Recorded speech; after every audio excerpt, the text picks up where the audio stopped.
महाराष्ट्र के उप मुख्यमंत्री देवेंद्र फडणवीस की पत्नी अमृता फडणवीस महाराष्ट्र के राज्यपाल भगत सिंह कोश्यारी के छत्रपति शिवाजी महाराज पर दिए बयान का समर्थन या बचाव करती दिखाई दी। उन्होंने समर्थन तो नहीं किया है, लेकिन भगत सिंह कोश्यारी का बचाव जरूर किया है।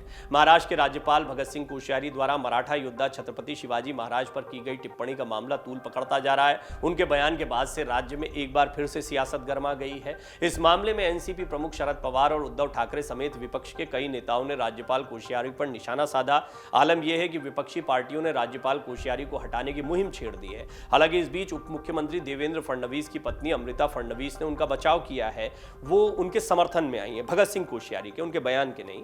उनका मानना है कि राज्यपाल दिल से एक मराठी मानुष है। महाराष्ट्र आने के बाद उन्होंने मराठी सीखी है। छत्रपति शिवाजी महाराज के बारे में उनके हाल के बयानों को गलत तरीके से रखा गया है या इनकी व्याख्या गलत तरीके से की गई है।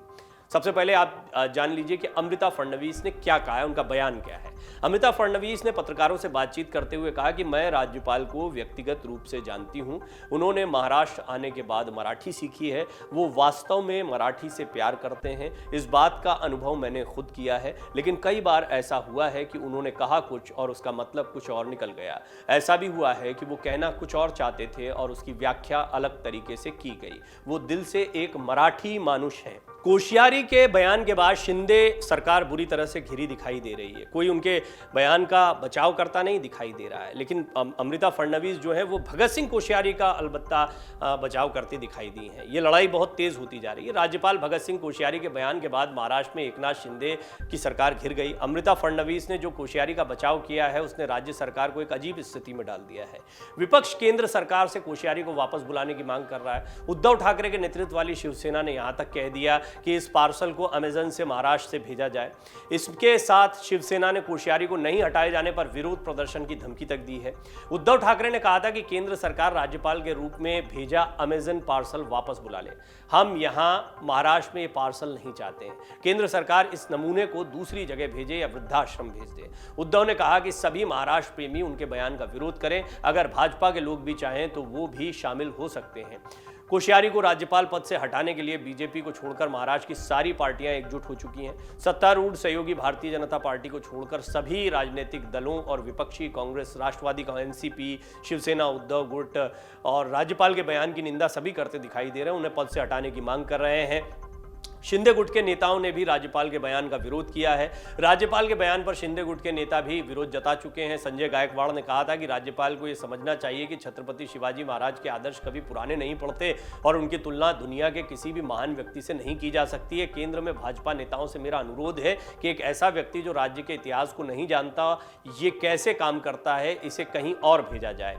शरद पवार ने कहा था कोश्यारी ने अब सारी हदें पार कर दी। एनसीपी अध्यक्ष शरद पवार हैं। गुरुवार को उन्होंने कहा कि कोश्यारी ने अब तमाम हदें पार कर दी हैं। पवार ने सख्त लहजे में कहा था कि राज्यपाल एक संस्था का प्रतिनिधित्व करता है। इसकी गरिमा बनाए रखने के लिए हमने पहले राज्यपाल के खिलाफ नहीं बोला, लेकिन अब उन्होंने सारी हदें पार कर दी हैं। ऐसे लोग राज्यपाल जैसे महत्वपूर्ण पद के लायक नहीं हैं। कहा क्या था भगत सिंह कोश्यारी ने जिस पर इतना विवाद हुआ? अमृता फडणवीस ने उनका बचाव किया है। उनके बयान का बचाव करते तो बीजेपी भी नहीं दिख सकती, क्योंकि मामला शिवाजी का है। और भगत सिंह कोश्यारी ने ऐसा क्या कह दिया जिसे छत्रपति शिवाजी के अपमान के तौर पर लिया जा रहा है? भगत सिंह कोश्यारी ने पिछले शनिवार को कहा था कि पहले जब आपसे पूछा जाता था कि आपके आइकन कौन हैं, तो जवाहरलाल नेहरू, सुभाष चंद्र बोस और महात्मा गांधी होते थे। अब महाराष्ट्र में आपको कहीं और देखने की जरूरत नहीं, क्योंकि यहाँ पर बहुत सारे आइकन हैं। छत्रपति शिवाजी तो पुराने दिनों के आइकन है। अब बी.आर. अंबेडकर और नितिन गडकरी हैं। तो वहीं नितिन गडकरी ने बाद में यह भी कहा था कि शिवाजी महाराज हमारे भगवान है, क्योंकि उनके नाम का जिक्र भी इस बयान में हुआ था। हम अपने माता पिता से भी ज्यादा उनका सम्मान करते हैं। इस बयान के बाद चाहे देवेंद्र फडणवीस हों, चाहे बीजेपी के तमाम नेता हों, उन्होंने कहा, यही बात कहते गए कि शिवाजी महान है, महापुरुष नहीं है, हमारे लिए भगवान की तरह। भगत सिंह कोश्यारी का विरोध ये नहीं हो रहा। आपको याद होगा संजय राउत ने किस तरीके से सावरकर के मुद्दे पर घेरा था। उन्होंने सावरकर के मुद्दे पर राहुल को आड़े हाथों लिया था और उन्होंने कहा कि सावरकर के मुद्दे पर तो बीजेपी के कार्यकर्ता मुखर थे, सड़कों पर प्रदर्शन करते दिखाई दे रहे थे, राहुल गांधी के खिलाफ बयान दे रहे थे। लेकिन भगत सिंह कोश्यारी ने जो कुछ कहा है उसके बाद में भगत सिंह कोश्यारी के खिलाफ या राज्यपाल के खिलाफ बीजेपी का कोई नेता बोलता क्यों नहीं दिखाई दे रहा है? भगत सिंह कोश्यारी बीजेपी के बहुत कद्दावर नेता रहे हैं, मुख्यमंत्री रह चुके हैं, वर्तमान में राज्यपाल हैं, बड़े सीनियर नेता रहे हैं बीजेपी के। लेकिन राज्यपाल एक संवैधानिक पद होता है, उसकी अपनी गरिमा होती है। और उद्धव ठाकरे गुट का यह भी आरोप है कि उन्होंने राजभवन को पार्टी ऑफिस बना दिया है। इस सब के बीच में उप मुख्यमंत्री देवेंद्र फडणवीस की पत्नी अमृता फडणवीस भगत सिंह कोश्यारी के बचाव में सामने आई है। उन्होंने कहा वो दिल से मराठी मानुष है, राज्यपाल बनने से पहले मराठी सीखी थी और वो मराठी अस्मिता और संस्कृति के प्रति बहुत सम्मान रखते हैं। उनके बयान कुछ और होते हैं, उनके मतलब कुछ और निकाल लिए जाते हैं। खैर, ये मामला अब और तूल पकड़ेगा, खास तौर पर अमृता फडणवीस के इस बयान के बाद निश्चित तौर पर जितने भी लोग भगत सिंह कोश्यारी के खिलाफ लामबंद हुए हैं वो बीजेपी पर हमलावर होने वाले हैं। डाउनलोड करें अमर उजाला ऐप और पाएं खबरें लगातार।